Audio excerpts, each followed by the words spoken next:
Le mercredi 20 juillet s'est tenue la Masterclass 3. Elle avait pour objectif d'instruire les start-up sur les approches de vente de projets à des investisseurs. L'expert, M. Bernard Nguessan, a expliqué aux heureux lauréats que l'élément essentiel pour valoriser un projet est le capital confiance. Comment choisir le type d'investisseur adapté à son profil et comment les approcher? C'est à ces questions que le conférencier s'est attelé à y répondre. Il est difficile de trouver quelqu'un qui vous fasse confiance, car, dira-t-il, la confiance, c'est quelque chose qui se construit. C'est sans doute la raison pour laquelle il est important de se forger une âme d'entrepreneur. Pourquoi on doit vous faire confiance? Est-ce que vous inspirez confiance? Si votre capital confiance, il est assez fort, vous verrez que beaucoup de choses vont se faire un peu plus facilement. Il faut avoir une âme d'entrepreneur. L'entrepreneur, il ne baisse pas les bras. Vous voulez créer de la valeur, développer de nouveaux marchés. Qu'est-ce qui va vous bloquer? Est-ce que vous êtes prêt à affronter ces choses-là pour pouvoir arriver? Et l'investisseur va venir, sa problématique, c'est de dire, qu'est-ce que celui-là apporte réellement? Qu'est-ce qui est si différent qui fait que je dois investir dans ce business? Pourquoi est-ce que ce business va être une solution à un problème donné? Quelle valeur est-ce que ce business apporte?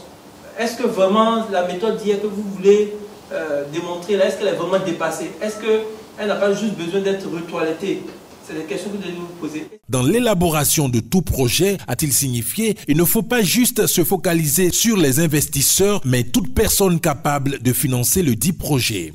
Quand on est entrepreneur, ce n'est pas seulement celui qui vient pour dire je prends telle portion de ton capital qui nous intéresse. Non, c'est tous ceux qui peuvent financer notre activité d'une manière ou d'une autre. Je prends un exemple. Pour ceux qui font dans l'agriculture, vous pouvez prendre déjà un contrat.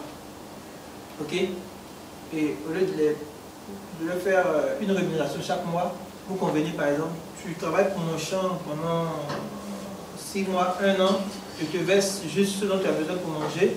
Et puis à la fin de la production, des 6 mois, des 1 an ou des 2 ans, je te verse la totalité de ton salaire. Donc celui-là, ce n'est pas un investisseur, mais il s'est constitué comme un financier de votre business. Parce qu'au moment où vous avez besoin de cash, vous devez peut-être payer 100 000 francs, vous avez dû mettre à sa disposition que 10 000, et vous vous êtes retrouvé avec 90 000 à faire d'autres choses dont vous avez besoin.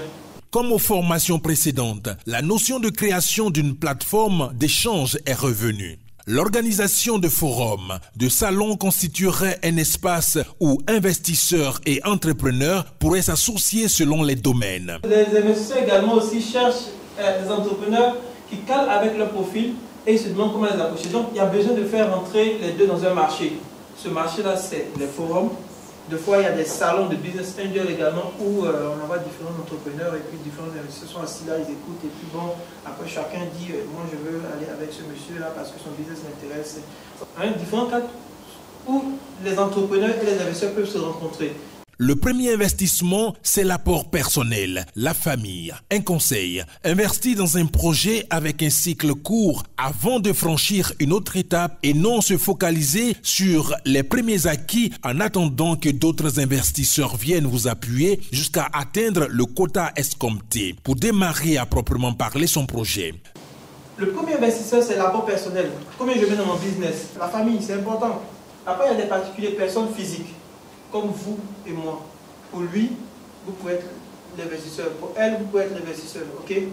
Cette idée-là, elle est intéressante. L'idée de la tontine, qui est, je vais dire, culturelle, qui a été développée pendant longtemps, peut être une source de financement. Ça peut être des investisseurs pour toi. Vous pouvez être dans une situation où vous avez besoin d'un camion pour faire vos livraisons. Vous n'avez pas les sous maintenant. Si vous n'avez pas le camion, vous louez à l'extérieur, vous perdez plus d'argent. Or, je passe par le crédit bailleur avec des options par derrière, ça vous revient un peu moins cher, le camion vous revient après. Ne négligez pas les ONG. Il y a des sous qui arrivent parce qu'il y a des investisseurs, mais ils passent par les ONG, les fondations également. Et ensuite, les institutions internationales. Vous pouvez vous retrouver devant la SFI pour les projets que vous avez. Il y a l'État également.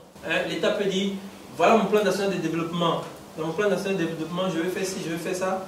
Et vous avez une solution pour ce type de problématique-là. Okay? Donc, voilà un peu les différents types d'investisseurs. Le business model est un élément catalyseur pour la motivation d'un investisseur. La segmentation de la clientèle et la proposition de valeur s'imposent donc.